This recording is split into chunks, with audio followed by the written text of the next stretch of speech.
Betsy Woodruff is a political reporter for the Daily Beast. She joins me now from Washington. And Betsy, lots to get to just here.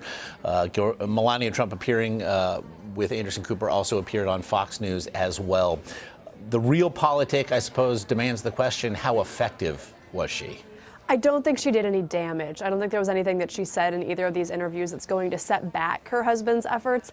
That said, I'm also not convinced that she is going to persuade very many people that her husband is just sort of an innocent man who's been dragged through the mud by people who are creating a vast conspiracy of lies. And one thing that stuck out to me from her interview with Anderson Cooper is that she suggested that Billy Bush actually egged Donald Trump into making these comments, which from the audio isn't correct. And she compared them to two teenage boys, even though, as Cooper pointed out in the interview, Trump was 59 years old at the time. The reality is that it's really tough to make a defense against all these allegations, particularly when Trump has failed to present substantive evidence that he didn't go after these women, and when many of these women are incredibly credible. So Melania is in an unenviable position. I think she did as well as can be expected, but that's not saying a ton. Well, then what do you make of the lag, I suppose, if nothing else, between when we first learned of these allegations coming up on 2 weeks ago and when we finally heard from Melania Trump? And I asked that question with the context being as well,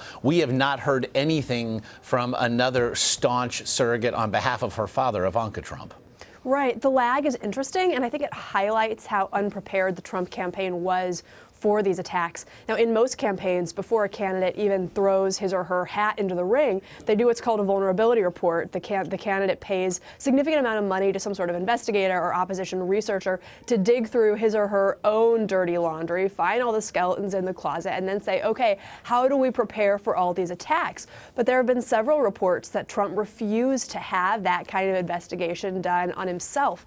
And that almost certainly meant that his campaign, his staffers, his aides were completely caught off guard when these allegations came out. They should not have been caught off guard. They should have known that this was part of his professional reputation, whether that reputation was warranted or not. Unfortunately, we had this 2-week lag time. We have silence from Ivanka. That's a liability. She could be a really effective surrogate for him here. The campaign's overall response seems kind of ham-handed, and at the end of the day, I believe that's Trump's responsibility. He's the one who didn't want to vet himself. It certainly was really not news to thousands and thousands of Howard Stern listeners, for instance, who have really, been hearing this sort of thing from the candidate for years and years. Interestingly, Betsy, it's also just one of the topics perhaps we'll hear about tomorrow night that actually have nothing to do with Hillary Clinton on behalf of the GOP candidate. He has been spending a lot of time of late talking about the idea of a rigged election, calling into question the very legitimacy of the American electoral process. By means of strategy, what do you make of it? It's perplexing. It's probably not a super effective strategy. We know political scientists have found consistently that voters turn out to vote when they're optimistic and when they think their candidate's going to win. When Trump says this is a rigged system and that's why I'm losing, that's not a message that's going to get his supporters pumped about going to the polls if they think he's going to lose. That said, another really interesting thing about him making this argument is that it's very much in tandem with what the Russian government and the Putin government are pushing. This is what Russian propagandists want Americans to think. It's a central part of Putin's geopolitical strategy to undermine Americans' faith in our democratic institutions. Obviously, these institutions are never above criticism. A central part of American democracy is that we criticize ourselves. But for Trump to go as far as to say the entire system is rotten to its core, to suggest that we don't have free and fair elections, that's what Putin and other Russian propagandists would want him to say. It's another example of him just aping these Russian propaganda lines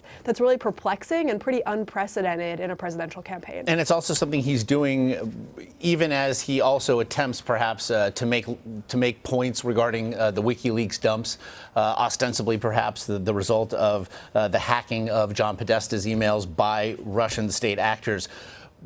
But it also, in making that decision, I suppose inspires a much more fundamental question here, Betsy. 3 weeks out, is Donald Trump running for president? It's a fair question. It's worth discussing. Technically.